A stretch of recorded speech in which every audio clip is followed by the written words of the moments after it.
So yun guys, welcome back sa channel natin.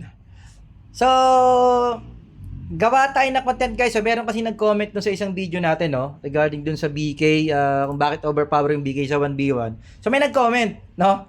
Ang sabi niya dun sa comment, boss, bakit ganon? Sa late game daw ngayon daw, yung mga higher level players, nag-change class galing sa BK to AGL at saka sa Grow Lancer. Parang ganun kasi nagiging trend ngayon. Parang yung mga malalakas kasi na player, yung mga unang server, nag-change sila sa BK at saka sa Grow Lancer, no? So, yun yung usap-usapan niya sa community. Okay, so kaya siguro siya napaka-comment, no? Parang inaano niya sa akin na parang naging overpower yung BK. Parang gano'n, hindi ko naman siya sinasabing inaano, no? Parang siguro ang pinaka ano dyan sa comment niya na dito sa video ma-overpower yung BK sa 1v1, pero bakit nagpapalit na sila ngayon sa Grow Lancer tsaka sa AGL, which is good, guys, no? Ang ganda ng comment niya, actually hindi pangit yung comment niya. Siguro nagtataka siya na ano kaya nangyayari, bakit kung BK ang isa sa magaling sa 1v1, bakit nagpapalit ngayon sa Grow Lancer tsaka sa AGL? Okay, ang ganda ng topic natin, guys, no? So tara, pag-usapan natin, bakit nga ba? Bakit kaya? Pero syempre guys, ang mabibigay ko lang na information sa inyo ngayon is AGL kasi wala naman akong Grow Lancer na may papakita sa inyo. So bakit nga ba yung iba nagcha-change sa AGL? Ito yung maaaring dahilan. No? Ito yung pwedeng maging dahilan kung bakit. Okay, so tara pasukin natin yung game, guys. Total AGL tayo. Sanay tayong alam natin yung mga info yung mga AGL natin. So ito yung mga maaaring dahilan. Okay, so nag-comment, no? Okay, so guys, ang unang-unang pwedeng maging dahilan kung bakit sila nag-switch ng AGL sa late game, gaya ng sabi ko sa mga nakaraan nating video, no, na para sa akin, AGL yung isa sa mga best na class sa late game, kahit dati pa man nag-switch class tayo. No, kasi sinasabi nila dati pag AGL, weak daw, no? Dati tayong Grow Lancer, nagsisi tayo to AGL para patunayan na hindi weak yung AGL. Okay, so ngayon nga, trend ngayon na nagcha-change ng AGL yung mga higher level. Bakit? Okay. Isa-isahin natin yung possible reason. Okay? Isa sa mga possible reason, unahin natin yung stats. Okay? So guys, ito yung stats. So kaya siya sinabing AGL kasi AG type siya. So bakit nga ba maganda ang isang AGL? Guys, tingnan nyo yung depth rate ko. Tingnan nyo rin yung mga karakter nyo, ha. Ang depth rate ng AGL, guys, is 1738. Ang AG ko is 3,185 lang. Okay? Ulitin ko, guys, ha. Ang depth rate ko 1738. Ang AG ko 3185 lang to, guys. Hindi ko alam kung ano ang AG ng mga max character o ng mga higher level kasi ang fruits natin napakababa. Okay? So yung fruits 600 dati, ang alam ko ngayon 800 na. So isipin nyo guys, kung 3.1 plus yung AG natin at madadagdagan siya ng 800, okay, plus boost pa nung talent na AG up 5%, so isipin nyo guys, aabot ng halos 4,000 yung AG mo. Mahigit. Depende, hindi ko alam kung gaano kalaki yung may dadagdag niya yung mga higher class kasi yung VIP pa. Itong VIP guys, may dagdag stats to. Kung matataas na yung VIP level nila, so, hindi natin alam gaano kataas ang VIP level nila. Okay? So, dun pa lang, sa AG stats, kung mataas na mataas yung AG nila, ibig sabihin mataas yung depth rate. Ano ba ibig sabihin ng depth rate? Yung depth rate ay yung chance na ma-defense mo yung attack ng kalaban para or mag-miss sila. Okay? Yun yung pag mas mababa kasi yung attack rate nung kalaban mo, ganun kataas yung chance na mag-miss sila sa'yo kapag mataas yung AG mo. Okay? So, yun yung siguro isa sa mga reason. Kalimbawa, kunyari, nag 1v1, yung parehong high level character, parehong kargado, no? Pabi natin mga top gear players na pag-usapan natin. Okay? Na nakamax lahat ng mga fruits nila, blah, blah, blah. Okay? Nakatodo sila, kumbaga. So, guys, napakalaki ng lamang ng AGL. Kasi kung mataas yung depth rate niya, maraming attack na ibabato yung kalaban, no? Na pwede mag-miss. Pera na lang kung Grow Lancer. Actually, guys, yung Grow Lancer kasi, kaya isa sa mga topic, may singit lang natin, ano, kahit wala tayong Grow Lancer. Ang alam ko kasi yung Grow Lancer, meron siyang skill, talent yata yun o buff, hindi ko na kasi masyado matandaan din na hindi ka magmi-miss eh. Alam mo yun na parang magpo-focus attack ka dun sa kalaban. Meron siyang ganung buff eh. Hindi ko na lang masyadong matandaan pero alam ko meron siyang ganung buff. Okay? Kung sakaling makahiram tayo ng Grow Lancer, gagawa na ulit natin siya ng video para lang ma-support natin itong sinasabi ko na merong buff yung Grow Lancer na parang tataas yung attack rate mo na hindi ka magmi-miss. Parang ganon. Naaalala ko lang. No? Okay? So, kung BK, kadalasan kasi guys ng Dragon Knight, okay? Kadalasan ng Dragon Knight, gaya ng nakaraang video natin, sinabi nga natin yung Fatal Strike, ang masakit nilang skill na pag pumalo sa'yo, ay talagang pwede kang ma-one hit o pwede kang madurog. Paano kung magmi-miss yung Fatal Strike? 'Di ba? Paano mo, anong silbi ng Dragon Knight mo sa AGL pa? Sinasabi ko ay sa AGL lang, hindi sa ibang class ha. Anong mangyayari sa Dragon Knight mo kung kalaban mo is AGL kung hindi naman tatama yung Fatal Strike mo, which is yung Fatal Strike yung pinaka A-games na skill mo. 'Di ba? Paano ka babawas? Hindi ka nga tumatama. Ganon yung nangyayari ngayon sa trend siguro. No, kaya nagkakaroon ng trend na nag-change to AGL kasi yung chance na tumama yung Fatal Strike sa AGL, is malaki yung chance na ma-miss yun, na mag-miss sila sa AGL. 'Di ba? So yun yung isa sa mga reason. Okay? Para sa akin yung isa sa mga reason, yung stats ng AGL. Okay. Next tayo, next. Isa pa sa mga mabibigat na reason guys, syempre guys yung talent, no? Grabe kasi yung AGL talaga na talent. Ipapakita ko sa inyo. Unahin natin yung skill muna. Okay? Unahin muna natin yung skill bago tayo sa A-game. Yung A-skill talent kasi yung pinaka the best. Dito muna tayo sa class talent. Okay?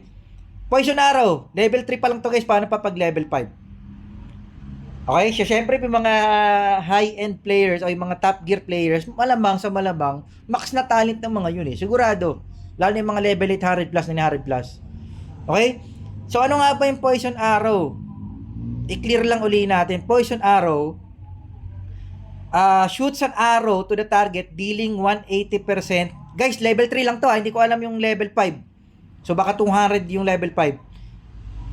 Damage to enemy for 3 seconds. Every 3 seconds for 15 seconds. Okay, so ibig sabihin, damage overtime siya for 15 seconds. Magbabato siya ng 180%. Sa level 3 lang to ha.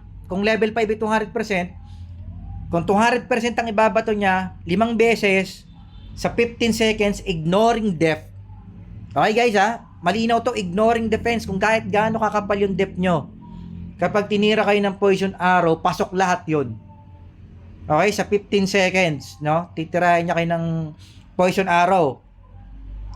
Okay? So yun yung unang skill. Move tayo sa next skill. Ito yung pinakamalupit na skill ng AGL. Dodge guys, ito.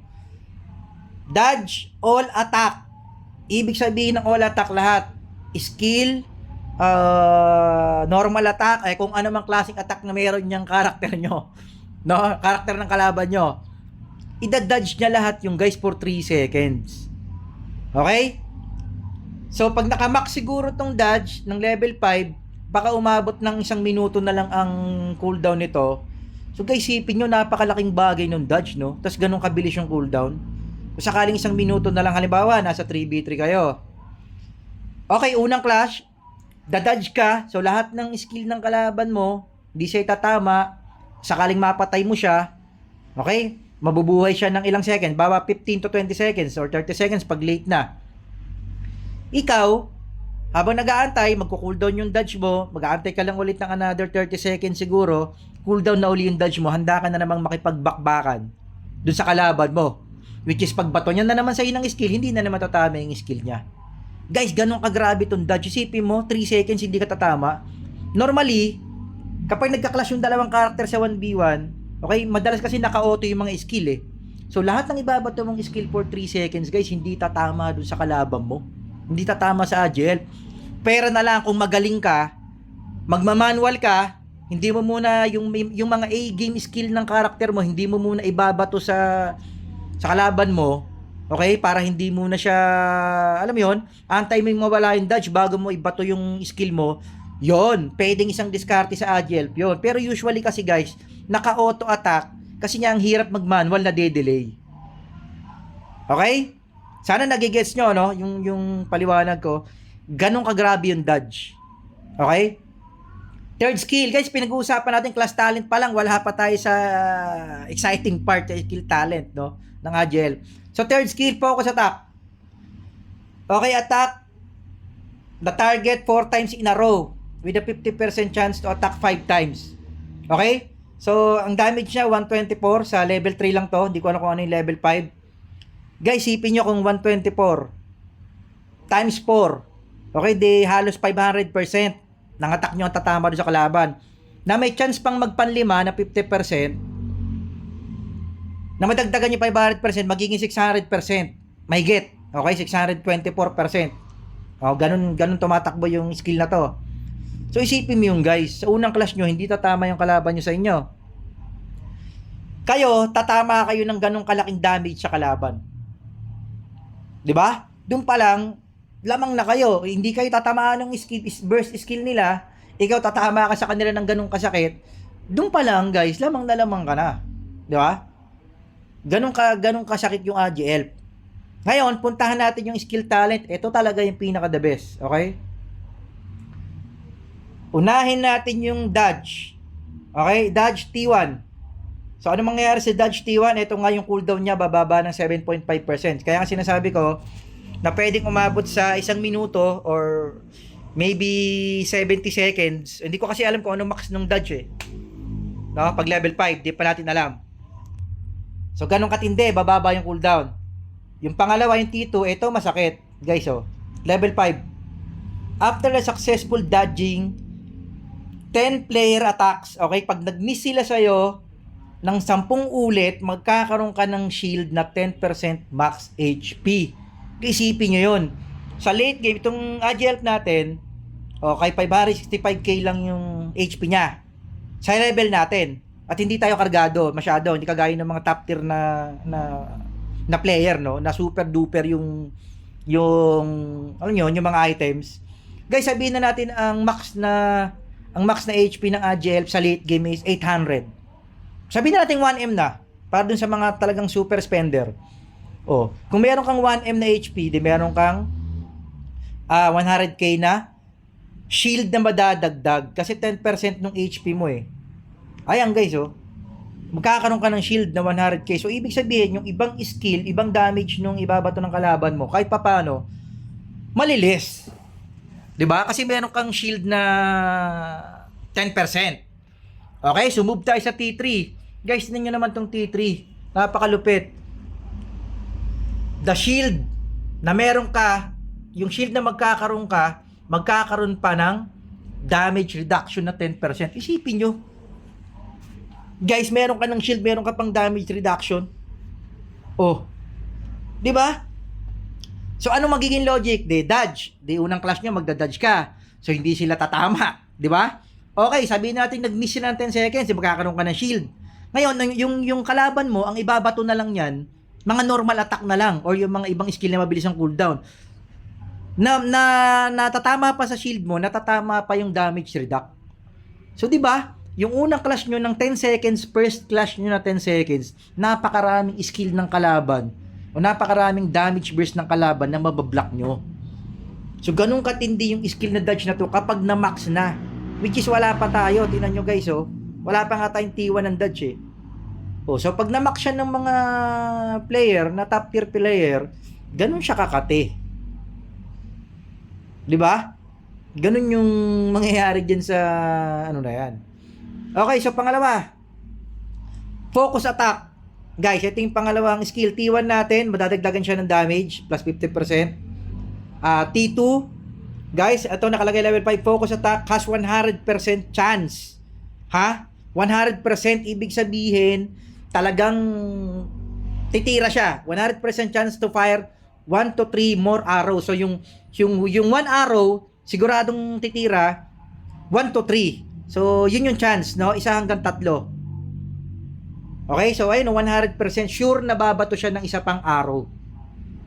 Okay? So, yun yung pagkakaintindi ko. Hindi siya sure na 3 arrows, pero yung 1 arrow siguradong babato.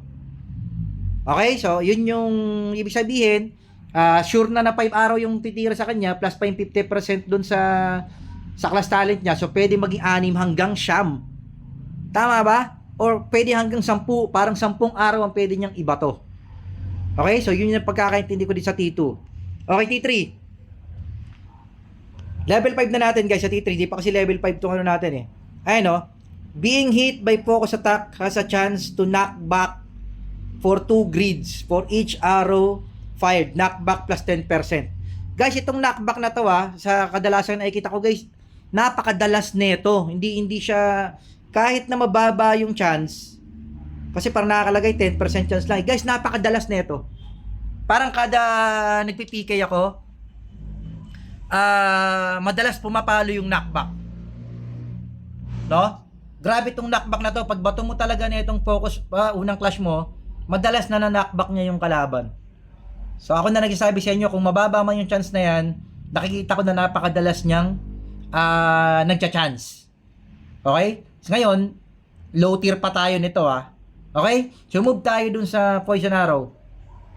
Eto, sa poison arrow, so madadagdagan ng 15% yung damage. Okay? So, ganun siya kasakit. Madadagdagan pa yung damage. Yung pangalawa, yung tito niya, ito talaga masakit. And guys, so poison arrow reduces the target's defense by 10% every 2 seconds. 3 stacks. So 6 seconds, 3 stack. Okay, so 6 seconds, guys, mawawalan ng 10% depth yung kalaban nyo. No? Ganun kasakit. Isipin nyo yung 10% na defense, mawawala pa habang tinitira nyo sila. Sa unang clash to na sinasabi ko, hindi na nga sila tumatama sa'yo. Ikaw, tama ka ng tama sa kanila, minus mo pa yung defense nila.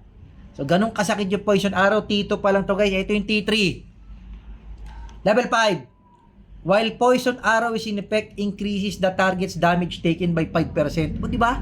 Guys, binawasan yung defense ng kalaban nyo. Ngayon, in-enhance pa yung damage na mababato nyo dun sa kalaban nyo. Guys, ulitin ko itong poison arrow effect na to, dun lang to sa tinamaan nyo. Hindi dun sa mga maaabot ng AOE.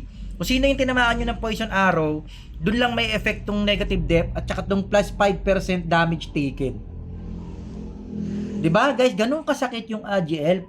So isipin nyo guys kung late game, na pare-pareho kayong kargado, pare-pareho matataas yung mga full option na kayo lahat.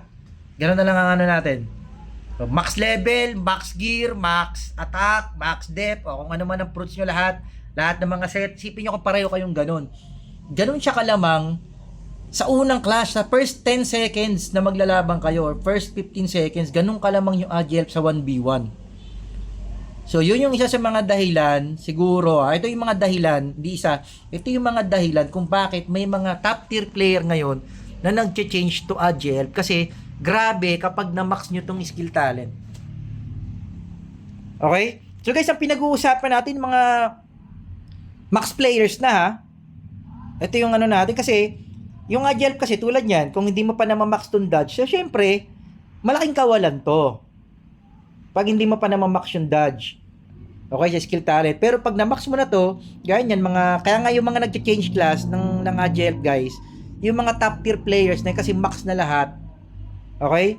So, yun yung isa sa mga dahilan kung bakit siguro karamihan ngayon or yung mga top players naiisipan nila mag-change class to AGL dahil nababasa nila kung gaano kasakit yung skill talent ng AGL. Guys, kumpara dun sa, di ba, ni-review natin yung STRMG, isipin nyo guys, ganun kalayo yung diferensya, yung skill talent ng AGL sa STRMG. Para nga sa akin, disappointed tayo, di ba? Sabi ko dun sa review natin sa STRMG, napaka-disappointed ng skill talent ng STRMG. Kung ikukumpara nyo dito sa AGL, guys, walang-wala yung skill ng STRMG dito sa AGL. Okay? So, ganun kalupit, guys, yung AGL. So, di ba? Isa to sa mga reason siguro, no, guys, no, para sa akin. Kaya nagiging choice yung AGL ngayon sa late game dahil sa skill talent. So, yun yung catch ko kung bakit na pag-uusapan ngayon yung AGL sa late game. Bakit siya nagiging trend, no? Kasi trending nga siya sa community. Okay? So, yun lang, guys, no? Siguro sana yung siya nag-comment makatulong sa kanyang malinawan siya, no? kung anong nangyayari, kung bakit Agile isa sa ngayon sa mga top pick, nagcha-change class sila. Gawa guys ng skill talent talaga. Grabe yung skill talent ng Agile. So sana malino yung pagkaka-explain ko sa inyo. Grabe tong tatlong skill talent ng Agile guys. Sobra solid. Sa lahat ng naging review natin, no, kahit nga dun sa BK, hindi pa nga tayong sa Dragon Knight, di nga masyadong solid yung ano eh. Yung lahat ng skill talent niya eh. Kumpara dito sa Agile. So isa yun sa mga dahilan kung bakit yung ibang Dragon Knight nag-change to Agile. Okay? So yun guys, sana nag-comment, no? Tsaka sa mga makakanood pa, sana makatulong sa inyo yung review na to kung bakit isa yung Agile ngayon sa top pick ng mga players, no? Kasi talagang grabe yung skill talent. Okay? So yun lang guys. Zegap Elto S527 Agile. Ito yung isa sa review natin kung bakit sinusupport natin na yung mga top tier level nag-change from Dragon Knight to Agile class. Okay? So yun lang. Zegap S527 Agile. Out tayo guys. Out. Sana nakatulong sa inyo yung review na to.